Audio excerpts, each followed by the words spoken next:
Hey, what is going on, guys? OG Mode Season 3 has recently released, so in today's video, I want to talk about some of the key changes that have come in to Season 3. We'll talk about the major change to wall damage in the 50/50 LTM. We'll talk about some of the new weapons and how effective they are, as well as how historical they are. And then finally, we'll talk about some missing changes I would have expected to come with Season 3's launch, but haven't come quite yet.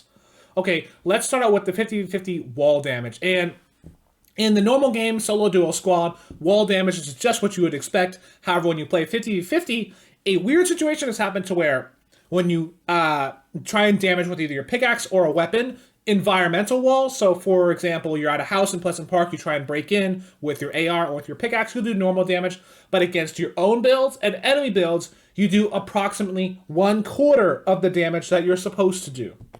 So that means with the pickaxe, you're going to do right around 19 damage. With the gray AR, you'll do 7 to 8 damage. With the minigun, you'll do very little damage for a minigun. With the guided missile, you can break down wood walls, but you can't break brick or metal walls to one shot. It's honestly pretty ridiculous to where structures are incredibly tanky. It basically is buff building to a huge degree. Now, this doesn't affect all weapons equally. Like the shotguns, I'd say this basically doesn't matter really much at all, because although with the purple tack you could do some decent wall damage, with all the other shotguns like the pump you're doing like 50-ish damage. So yeah, it sucks you do 12 wall damage, but it's not like 50 wall damage was effective anyway. But with other weapons like the minigun is much worse with this wall damage change. The ARs are quite a bit worse. You can't use them in the spray down builds. So just do keep that in mind. I do think explosives like the guided missile can still be somewhat helpful, as they can break freshly built structures as well as wood, but they're nowhere near as effective as taking out bases. As previously, you only need 2 shots with the explosive to break down metal. You may find you need more. You can't one-shot brick, so just keep that in mind.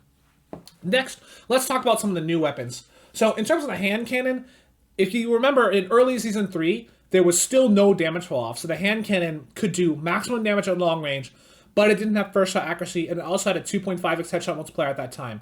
That is not the case. We have damage fall off in first shot accuracy, which is what we expected. But an interesting thing to note is that the damage fall off is nowhere near as bad as it is in, say, like Flux Season 4, where it's doing like 30 damage at range. The hand cannon does more than that. And also, it does do 100 wall damage, which is a bit more than it did historically, which is around 80-ish. This is actually kind of useful, as you can one-shot freshly built wood or brick structures with a hand cannon, so do keep that in mind. It has some utility there. I'd overall say it's a pretty decent weapon. Not the best weapon in the game, but solid choice. I don't think there's any problems with taking it if you like it. Next, the hunting rifle. Hunting rifle feels pretty standard. Tiny thing to point out is that the blue one does 91 damage instead of 90. That doesn't matter at all. That's irrelevant, basically, but just a little thing to keep in mind there. As Fortnite trivia, I suppose. And then finally, the guided missile. You may remember the guided missile from playing it in like Era Season 5 or Historical Season 5 when it came back. However, that guided missile was heavily nerfed.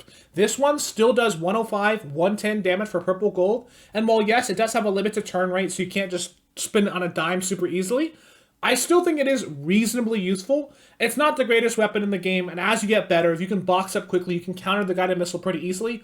But, if you have slower building or you don't have builds at all, this thing could be somewhat useful. Or maybe you're not the best at the game. You can play from long range and just basically use it as, pseudo artillery support. I don't think it's a super amazing weapon, but I think it's reasonably useful. It's not totally useless like it was in Era Season 5. Finally, just want to talk about some missing changes. The TAC SMG has still not been buffed, unfortunately. It historically got buffed at the end of Season 2, where it got a 30% rate of fire buff, which means it does 30% more DPS, and a 5-round magazine buff. It has not received that, and because the OG SMG has been vaulted at this point, there are basically no usable SMGs. The tactical SMG is bad, the silenced SMG is also bad.